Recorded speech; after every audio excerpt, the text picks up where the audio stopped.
Boas, meus amigos, bem-vindos a mais um vídeo! E hoje vamos falar novamente da Suécia. A semana passada as coisas correram bem, as pessoas gostaram, por isso vou dedicar mais um vídeo. Vamos continuar no Power Ranking, mas desta vez um twist ao Power Ranking. Vamos nos concentrar mais nos golos.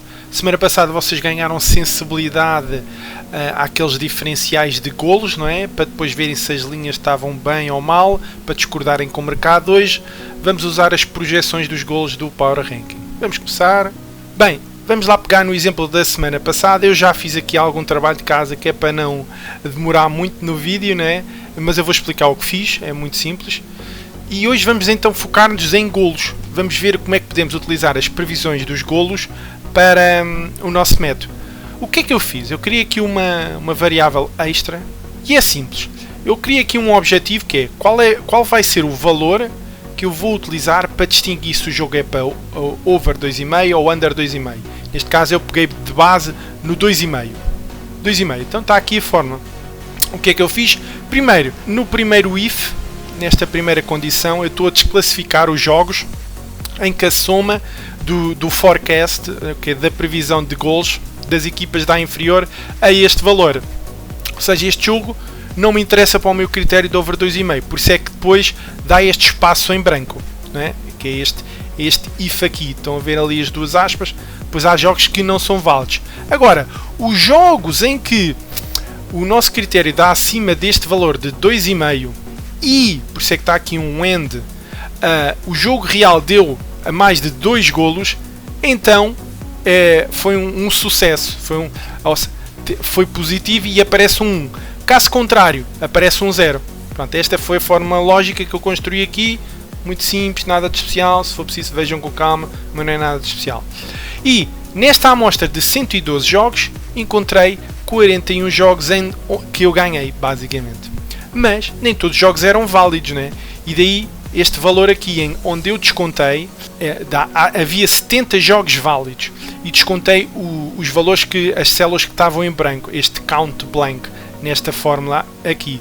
Sendo assim, eu não aproveitei todos os jogos para over 2,5, não é? Só 70 deles é que eram válidos e depois tenho a minha taxa de acerto que é os 41 em 70.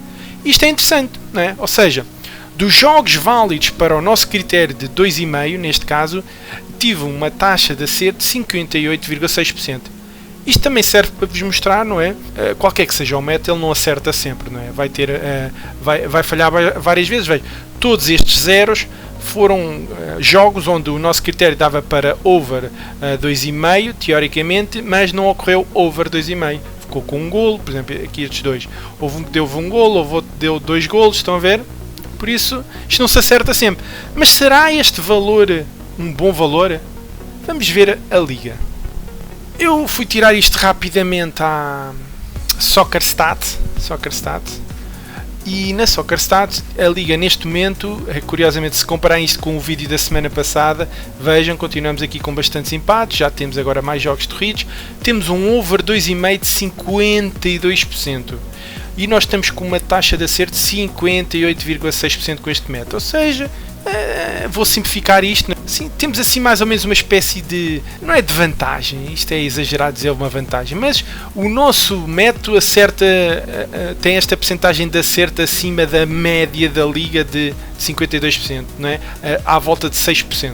Pronto, é só isto. O que é interessante, por exemplo, se este valor, essa taxa de acerto, fosse inferior à ocorrência do over 2,5 na liga, se calhar era problemático. Para já o nosso método não é mau, não é?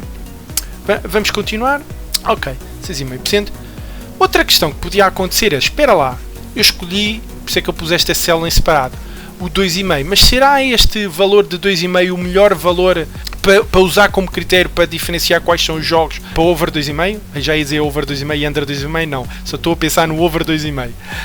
Vamos ver, não é? E é isto que eu fiz. Eu aqui utilizei a chamada, eu fiz isto quando fiz o vídeo do teorema de Pitágoras, se bem se lembram. Usei esta função de data table e o que é que eu fiz? Fiz correr valores de 2 até 3, mais ou menos 3,65.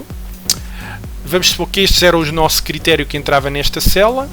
Fui ver a taxa de acerto correspondente, ou seja, variando um bocadinho este valor, consigo ver a taxa de acerto e também consigo ver o número de jogos válidos. Vejam, no nosso caso é este, o 2,5 tem uma taxa de acerto nesta amostra de 58,6 para 70 jogos válidos. Se eu aumentar, ou seja, se ficar mais restrito, não é? Porque se eu aumentar o número de gols ele vai apanhar menos jogos. Vejam, por exemplo, com 2,60, mesmo assim a minha taxa de acerto não aumentou e encontrava menos jogos válidos para fazer a aposta. Vejam, a 2,80 a minha taxa de acerto aumentava ligeiramente, quase 1%, não é? 1,1%, mas destes 112 jogos só iria encontrar 42 apostas válidas. Por isso, estão a ver, vocês podem tornar o objetivo, não é?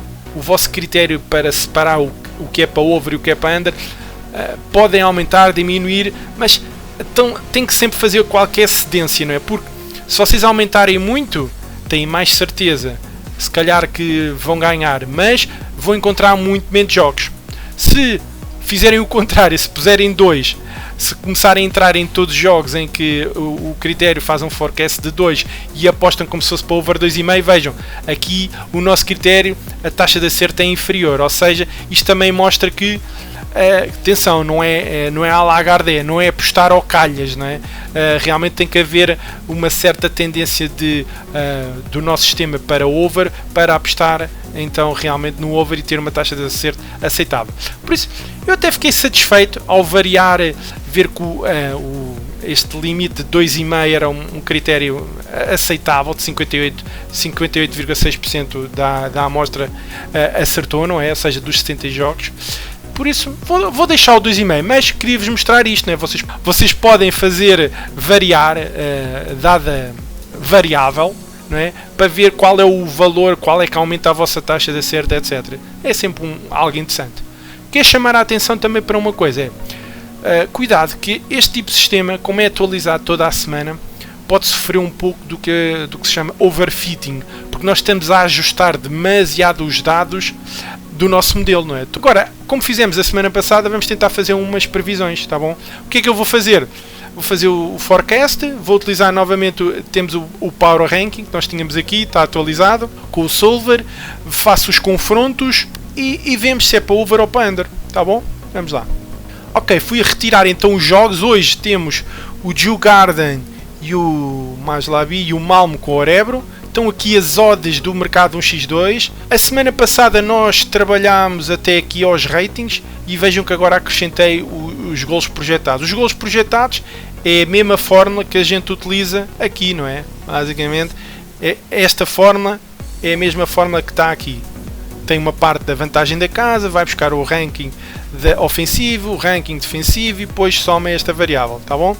Se compararem com a semana passada, no vídeo da semana, a vantagem da casa desceu um bocadinho, acho eu. Acho que o coisa dos gols até aumentou, só curiosidades. Outra coisa importante que eu quero chamar a atenção, vejam, eu só fiz previsão para estes jogos, até 7 jogos. Mas dia 15 já temos o Örebro Djurgården. Mas vejam, se eu fizesse a previsão para o Örebro Djurgården, já estava a usar os mesmos rankings para um jogo que vai ser, por exemplo, agora realizado, o Djurgården e o Örebro. Ou seja, eu para poder fazer a previsão deste jogo dia 15, já teria que ter os Power Rankings atualizados. Por isso não faz sentido ir até 15, só depois de sair o resultado é que posso fazer a previsão para poder atualizar a tabela. Nunca utilizem esta tabela de Power Ranking, não é? Para fazer previsões de uma equipa para 2 jogos, estão a ver? Também já tinha chamado a atenção nisto naquele projeto das 3 horas. Pronto, vamos então fazer previsões. Hoje vamos ver o Djurgården, depois ao final do dia vamos ver o que é que deu. Depois para amanhã, que é quando vocês vão ver este vídeo, isto deve sair por volta, depois do almoço talvez, alguns de vocês vão ter acesso a estas ditas previsões para a Suécia se quiserem, e se virem que pode ser algo interessante, força, aproveitem. Como sempre, aproveitem o raciocínio que eu utilizei, tá bom? Vamos lá. Então, Djurgården mais Labi. Vamos ver o que é que isto deu. Para já, vantagem, se quisermos, só resumidamente, vantagem para a equipa da casa, 0,71. O mercado, 1,58. Esta odd está um bocadinho baixa demais, mas o Djurgården era favorito, concordo com isso. A odd não concorda, é estar baixa demais. Previsão de golos. Vejam, este por acaso é dos difíceis. O nosso critério, que a gente utilizou anteriormente, era 2,5. Chegámos à conclusão que vamos utilizar o 2,5 para separar o over, ou seja, se o nosso critério era acima de ou igual a 2,5, então é um jogo de over.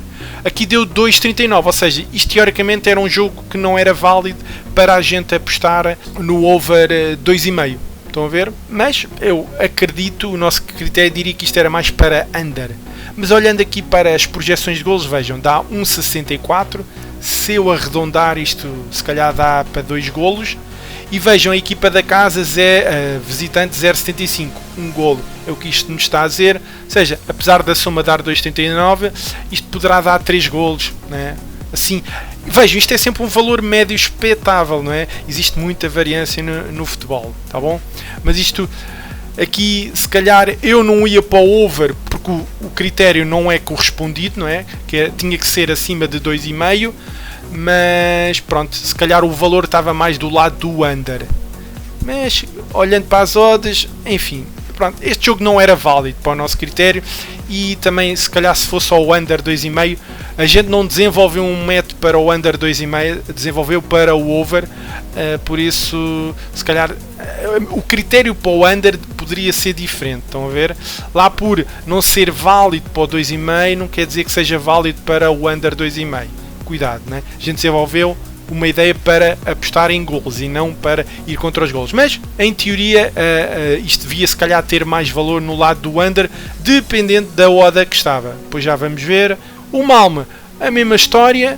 Vejam, a vantagem do Malmo 1,36. Curioso, a semana passada, lembram-se, deu uma vantagem de 1,80 e tal, e que eu até falei, olha, isto era um jogo para um handicap menos 1,5 e por acaso o Malmo ganhou 4-1 ou 1-4, o que é que foi?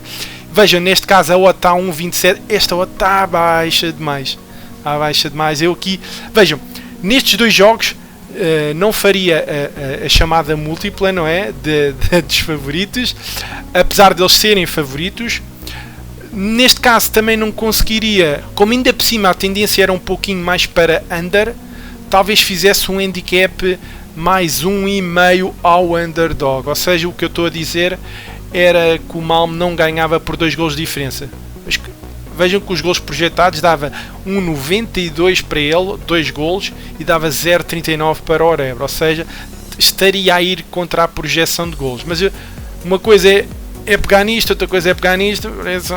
Apesar de estarem ligadas, eu via mais valor ir contra o favorito fazendo um handicap. Até com um 27, se calhar até encontrava um handicap mais 2, que a outra está tão baixa, se quisesse ter mais segurança. Ou seja, eu não acredito mesmo que o Malmo ganhasse por 2 golos de diferença. Ou seja, não acredito que fosse, sei lá, um resultado tipo 3-1 ou 4-1, neste caso específico, por causa deste rating.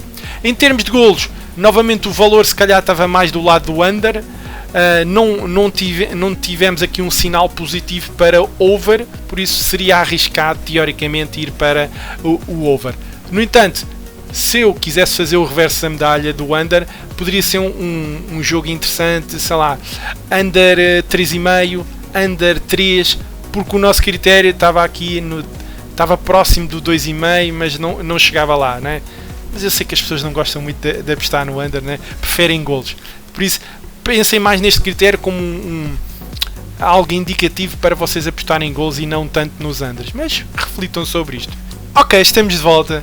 Bem, os jogos deram over 2,5, mas seja como for, a gente não perdia a aposta no over 2,5 porque a gente não a fazia, não encontramos um indicador claro para ir para o over. No entanto, vejam, o jogo do Djurgården, eles ganharam e eram favoritos, apesar que eu achava que a odd estava um bocadinho baixa. Uma coisa curiosa nestes dois jogos, e já agora falo disto que é muito interessante, vejam como em ambos os jogos o underdog marcou primeiro. Isto acontece muito frequentemente, mais do que as pessoas pensam. O underdog às vezes entra bem no jogo e o favorito se calhar está demasiado relaxado e eles sofrem primeiro. Isto acontece muito, muito, muito. Por isso é interessante quando se vê estes underdogs que marcam o gol primeiro. Torna-se uma oportunidade em live muito interessante para apanhar uma possível reviravolta. Mas isto é um à parte. Seja como for, neste caso o nosso critério de over não era, a gente não fazia as duas apostas. Curiosamente, vejam, o Malmo só ganhou por um golo.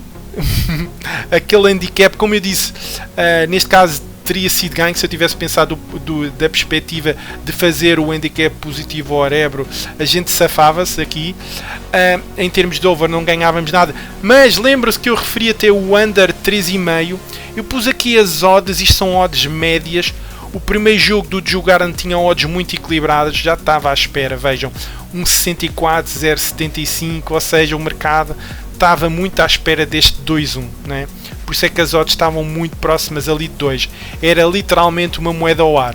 Já no caso dos mega favoritos, que isto é típico do Malmo, como o mercado estava à espera de um massacre, de se calhar do Malmo, até porque vem de um 1-4, não é? Ou de um 4-1, vejam, o over 2,5 estava a 1,54. Vejam, a expectativa era muito de over, ou seja, o mercado estava à espera se calhar que o Malmo ia ganhar quê? Por 3-0, porque era pouco provável o gol do Orebro. Ele aconteceu, mas era pouco provável pelo nosso sistema. Por isso, às vezes estas oportunidades são interessantes para fazer um under, para quem gosta, e neste caso o under 3,5, eu falei do under 3,5 e do under 3. O under 3 era devolvido porque deu 3 golos, né? Mas o under 3,5 estava mais ou menos a 1,59 em termos internacionais. Pronto, esta aposta seria vencedora. Mas isto deixo para vocês, tá? Os unders, o vídeo não é para under, era mais para over, mas neste caso não encontramos o critério válido para a gente apostar a favor do over. Mas em termos do mercado de probabilidades, tínhamos encontrado uma aposta de valor no Malmo, não era? Em que o handicap positivo, como tínhamos feito a semana passada. E há outra coisa, às vezes os jogos de muito favoritos, isto eu já falei um pouco na Masterclass, já aqueles vídeos mais antigos, também uma aposta interessante, visto que muitos jogos acabam empatados ao intervalo, às vezes é aquela aposta X, empate ao intervalo e vitória do grande favorito. Vejam, o Malmo conseguiu depois do gol reagir logo, até conseguiu empatar no intervalo. Estas odds às vezes de jogos de muitos favoritos, empate e vitória deles, estão muito altas. De uma perspectiva pontual, é um dos mercados que eu gosto mais, não é? Já tinha comentado isto, quem me acompanha há muito tempo. Enfim, ficam aqui algumas ideias. Vamos agora ver então as projeções, que se calhar que vocês vão ver depois de quando este vídeo sair. E vamos falar sobre elas, sim? Ok, estamos de volta. Já vimos que aqui não encontramos jogos válidos, ou seja, para overs não tínhamos nenhuma aposta válida, tínhamos teoricamente valor nos unders, apesar que ambos os jogos deram 2,5, tudo bem. E agora os outros jogos. Os jogos de over, segundo o nosso critério 2,5, seria o Elfsborg, o Kalmar, o Sirius e o Varberg. Estão a ver? Porque dá acima de 2,5. Estes seriam os nossos jogos para over. E para um under, um AIK Östersund, o que é curioso, vejam que o AIK e o Östersund têm tido muitas dificuldades ofensivas, por isso é que isto dá uma tendência brutal de under 2,5, não é? 1,73, mas o nosso critério não é para encontrar jogos under, é para encontrar jogos over, tá bom? Ou seja, os jogos válidos segundo o nosso critério seriam estes. Agora, existe aqui um conceito que era o conceito de valor. Quanto mais alto se calhar for a expectativa de golos, mais baixo vai estar o over. Será que esse over estaria com um bom valor? Nós vimos no caso do Djurgården um valor próximo de 2,39 no mercado, correspondeu mais ou menos ali uma odd equilibrada. Ou seja, quanto mais próximo o valor da odd no mercado estiver de 2, teoricamente este valor também será ali à volta de 2,5. Quanto mais se afastar do 2,5, por exemplo, a caminho do 3, mais baixo deve estar o over. Se isto não se verificar, então poderá haver uma oportunidade para fazer over ou under, não é? Se pensarmos no conceito de valor. Ou seja, mas resumidamente, os jogos no nosso critério é agora muito simples. Já percebemos que o nosso critério não acerta sempre. Aliás, só tivemos uma taxa de acerto de 58%, que era mais ou menos acima da média da liga, à volta de 6%, não é? Mas estes seriam os jogos. Pronto, é tão simples como isto, não é? Não há muito a dizer. Relativamente aos ratings, o Elfsborg com vantagem. Veja, vamos já ver o Elfsborg, a odd está muito baixa. Para ter esta odd, se calhar a vantagem aqui devia ser 1. Novamente, vamos lá ver se o Falkenberg não marca também um golo como o Masli e o Orebro primeiro. Vai ser engraçado ver isso. O AIK, 1,70 e tal, qual é a vantagem? A vantagem para o Östersund, veja, isto não faz sentido nenhum. Olha outra odd que eu não gosto dela, não quer dizer que o AIK não ganhe, não é? Porque vejam, o AIK não está a jogar nada. Aliás, a defesa do Östersund comparativamente ao AIK é melhor. Tem um ataque pior, tem o pior ataque, é o Östersund, e o AIK joga em casa. Pronto, tudo bem. Mas esta odd está baixa demais. Elfsborg, a odd está baixa demais. Vamos ver o Kalmar. Gothenburg, vantagem mínima. Kalmar, Gothenburg, e jogo equilibrado, vantagem para o Gothenburg. Aqui não há muito a dizer, parece que o mercado está certo. O Sirius, Helsingborg, vantagem para o Sirius de 0,64. A odd está a 1,74. Ou seja, esta odd, se calhar 1,80 seria mais justo, talvez. 1,80 talvez, porque há sempre aquela ideia, meio golo, a odd deve estar mais ou menos à volta de 2, 0,60 de vantagem, então a odd se calhar está um bocadinho mais baixa, talvez a odd esteja um bocadinho mais baixa, mas é aceitável, pronto. Depois temos o Varberg Aachen, vantagem de meio golo para o Aachen, faz todo o sentido, a odd vem à volta de 2, aqui faz sentido, e é um dos jogos que promete, né? Principalmente o do Sirius com o Varberg, vamos ver se dá golos. Não faço a mínima ideia, né? Deixo para vocês essa análise. Eu acho que é tudo, não há muito mais a dizer. Espero que tenham percebido os conceitos. Isto dos gols projetados não tem nada que saber. Para mim o mais interessante é vocês verem este tipo, fazerem uma espécie, um backtesting, né? Verem se isto realmente acertava ou não. Esta primeira parte do vídeo acho que é a mais interessante. E depois é aplicar a forma. Nada de especial. Neste caso utilizámos o critério de 2.5, mas se utilizarmos um critério de 2.6, vejam, a nossa taxa de acerto teria sido menor, e teríamos encontrado menos jogos. Será que compensa? Né? Ou então, por exemplo, 2.8 foi onde encontramos uma das maiores. Olha, por exemplo, aqui tivemos uma taxa de acerto de 60%, mas em 112 jogos só encontraríamos 35, não é? Isto rapidamente.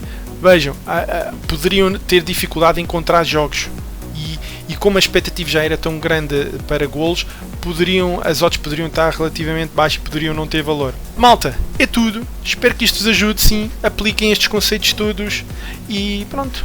Espero que tenham muito sucesso nas apostas e que este vídeo vos ajude então nas vossas análises. Como sempre, partilhem com os vossos amigos, ajudem a educar as pessoas e pronto. Um grande abraço, tá? Tchauzão. E até ao próximo vídeo.